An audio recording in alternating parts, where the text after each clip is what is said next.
हरियाणा की सियासत में शुक्रवार का दिन कांग्रेस के लिए बेहद अहम रहा। गुरुग्राम में जब राहुल गांधी पूर्व सांसद बृजेंद्र सिंह की सद्भाव यात्रा के मंच पर पहुंचे तो उन्होंने न सिर्फ इस यात्रा की जमकर तारीफ की बल्कि हरियाणा कांग्रेस के भीतर चल रहे गुटबाजी को भी एक कड़ा संदेश दे दिया। राहुल गांधी ने मंच से साफ कहा कि हर युवा नेता को ऐसी यात्राएं निकालनी चाहिए। राहुल का यह बयान उन नेताओं के लिए बड़ा झटका माना जा रहा है जो इस यात्रा को अब तक निजी बताकर इससे किनारा कर रहे थे। गौरतलब है कि अक्टूबर 2025 में जब बिजेंद्र सिंह ने इस यात्रा की शुरुआत की थी तब तत्कालीन प्रदेश अध्यक्ष उदय भान ने इसे कांग्रेस का ऑफिशियल कार्यक्रम मानने से साफ इनकार कर दिया था। नेता प्रतिपक्ष भूपेंद्र सिंह हुड्डा से लेकर नए अध्यक्ष राव नरेंद्र सिंह तक ने इसे बृजेंद्र सिंह की निजी यात्रा बताया था। लेकिन जैसे ही 6 मई को राहुल गांधी के आने का ऐलान हुआ, पूरी कांग्रेस सक्रिय हो गई। जो नेता कल तक दूरी बना रहे थे वे राहुल के साथ पैदल चलते और मंच साझा करते नजर आए।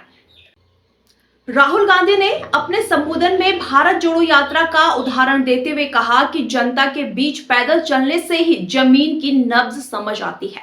उन्होंने बृजेंद्र सिंह की पीठ थपथपाते हुए कहा कि इस यात्रा से उन्हें बहुत फायदा होगा क्योंकि उन्होंने लोगों के बीच जाकर उनकी समस्याओं को सुना है। राहुल का यह रुख साफ संकेत है कि आने वाले समय में कांग्रेस में उन्हीं नेताओं को तवज्जो मिलेगी जो ड्राइंग रूम की राजनीति छोड़कर सड़कों पर संघर्ष करेंगे।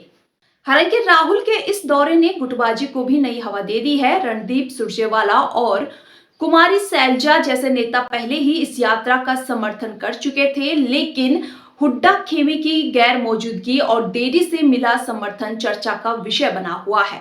पॉलिटिकल एक्सपर्ट्स का मानना है कि राहुल गांधी ने भले ही बृजेंद्र सिंह की राजनीति पर सार्वजनिक मुहर लगा दी हो, लेकिन यह समर्थन काफी देर से आया है। अगर पार्टी शुरू से एकजुट दिखती तो इसका असर और भी व्यापक हो सकता था।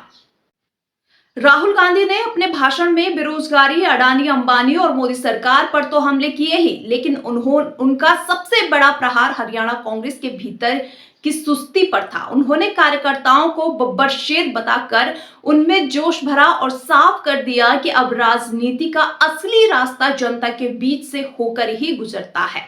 अब देखना यह होगा कि राहुल के इस सद्भाव संदेश के बाद हरियाणा कांग्रेस के दिग्गज नेता अपनी राह बदलते हैं या गुटबाजी का यह दौर यूं ही जारी रहेगा। नमस्कार।